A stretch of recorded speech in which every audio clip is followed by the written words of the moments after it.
महाभारत का महायुद्ध बस होने ही वाला था। चारों तरफ विनाश का डर था और ऐसे में एक आखिरी उम्मीद बनकर हस्तिनापुर पहुंचे थे भगवान कृष्ण। आज हम उसी कहानी में चलेंगे जब शांति के इस दूत ने युद्ध को टालने का अपना सबसे बड़ा, सबसे आखिरी प्रयास किया। यही तो वो सवाल था जो हस्तिनापुर के भविष्य का फैसला करने वाला था। सोचिए, एक तरफ थी शांति की एक बहुत ही पतली सी डोर और दूसरी तरफ था पूरे के पूरे कुरु वंश के सर्वनाश का खतरा। तो चलिए इस कहानी में थोड़ा और गहराई से उतरते हैं। देखिए, पांडवों का वनवास और अज्ञातवास दोनों ही पूरे हो चुके थे, लेकिन हस्तिनापुर के ऊपर से युद्ध के काले बादल हटने का नाम ही नहीं ले रहे थे। पांडवों ने अपनी तरफ से हर शर्त निभाई, हर वचन पूरा किया, पर दुर्योधन, वो तो अपने अहंकार और अपनी इनसिक्योरिटीज में ऐसा जकड़ा हुआ था कि सुनने कोई तैयार नहीं था। उसका हठ, उसकी जिद ही शांति के रास्ते में सबसे बड़ी दीवार बनकर खड़ी थी। और तब ऐसे माहौल में श्री कृष्ण ने खुद शांति दूत बनकर हस्तिनापुर जाने का फैसला किया।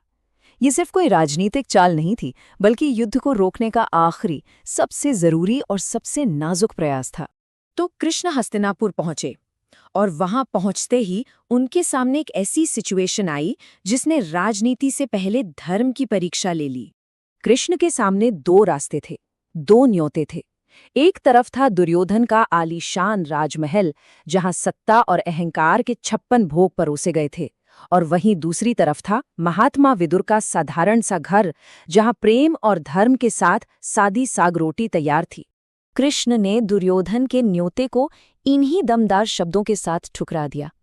उनका जवाब बिल्कुल साफ था, वो किसी अधर्मी के साथ बैठकर उसके पाप का हिस्सा नहीं बन सकते। उनके लिए सिद्धांत राजनीति से कहीं कहीं ज्यादा ऊपर थे। और इस तरह उन्होंने महात्मा विदुर के घर धर्म और प्रेम का वो सादा भोजन चुना। उन्होंने साफ साफ जता दिया कि असली सम्मान और स्नेह कहाँ बसता है। अब कहानी पहुंचती है हस्तिनापुर की भरी राजसभा में, वो जगह जहां पांडवों और कौरवों की किस्मत का आखिरी फैसला होना था। कृष्ण ने पांडवों की तरफ से बहुत ही मामूली सी मांग रखी। उन्होंने कहा कि युद्ध टालने के लिए पांडवों को सिर्फ 5 गांव दे दो। ये शांति बनाने का इतना सीधा और सरल रास्ता था कि इसे ठुकराना किसी भी हालत में सही नहीं था। लेकिन इस मामूली सी मांग के जवाब में क्या मिला? दुर्योधन का अहंकार। वो अपनी जगह से गरजा, युद्ध के बिना सुई की नोक के बराबर भी जमीन नहीं दूंगा। बस यही वो पल था जब शांति की सारी उम्मीदें एक झटके में खत्म हो गई। और यहीं पर अहंकार में डूबे दुर्योधन ने अपने जीवन की वो सबसे बड़ी और घातक भूल कर दी, जिसने आने वाले इतिहास की धारा को हमेशा के लिए बदल कर रख दिया। वो गुस्से और घमंड में इतना अंधा हो गया कि उसने सारे नियम कानून ताक पर रख दिए। उसने अपने सैनिकों को हुक्म दिया कि शांति दूत बनकर आए श्री कृष्ण को बंदी बना लो। ये एक ऐसी बात थी जिसके बारे में कोई सोच भी नहीं सकता था। और यहीं से कहानी अपने चरम पर पहुंचती है। ये वो पल है जहां इंसान की कूटनीति खत्म होती है और ईश्वरीय शक्ति का प्रदर्शन शुरू होता है। जैसे ही दुर्योधन के सैनिक उन्हें पकड़ने के लिए आगे बढ़े, कृष्ण जोर से हंसे और उनकी गरजती हुई आवाज ने पूरी सभा को कंपा दिया। मुझे बांधना चाहता है दुर्योधन? देख, मुझ में ही सारा ब्रह्मांड समाया हुआ है। और फिर जो हुआ वो देखकर सब दंग रह गए।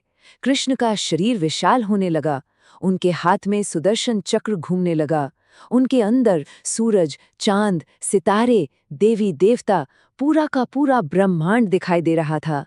भीष्म और द्रोण जैसे महान योद्धा भी डर और भक्ति से हाथ जोड़कर खड़े हो गए। कृष्ण ने अंधे राजा धृतराष्ट्र को भी कुछ पलों के लिए दिव्य दृष्टि दी, ताकि वो भी देख सकें कि उनका बेटा कितनी बड़ी भूल कर रहा है। तो देखिए, हालात कितनी तेजी से बदले। एक उम्मीद के साथ शांति मिशन शुरू हुआ, फिर दुर्योधन के अहंकार ने उस उम्मीद को तोड़ दिया, फिर कृष्ण ने अपना विराट रूप दिखाया और ये तय हो गया कि अब युद्ध ही एकमात्र रास्ता बचा है। शांति की हर उम्मीद, हर संभावना अब खत्म हो चुकी थी। इसके बाद कृष्ण उस सभा को छोड़कर चले गए। अब वहां रुकने का कोई मतलब नहीं था। जाते जाते उनका आखिरी संदेश अपनी बुआ कुंती के लिए था, अपने पुत्रों से कहो कि युद्ध की तैयारी करें।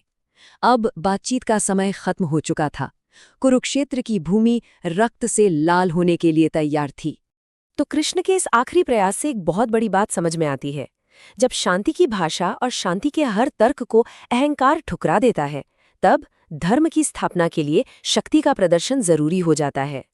और ये कहानी हम सबको एक बहुत गहरे सवाल के साथ छोड़ जाती है कि जब शांति के सारे रास्ते बंद हो जाएं, सारे प्रयास नाकाम हो जाएं, तो क्या शक्ति का प्रदर्शन ही आखिरी और अनिवार्य विकल्प बचता है?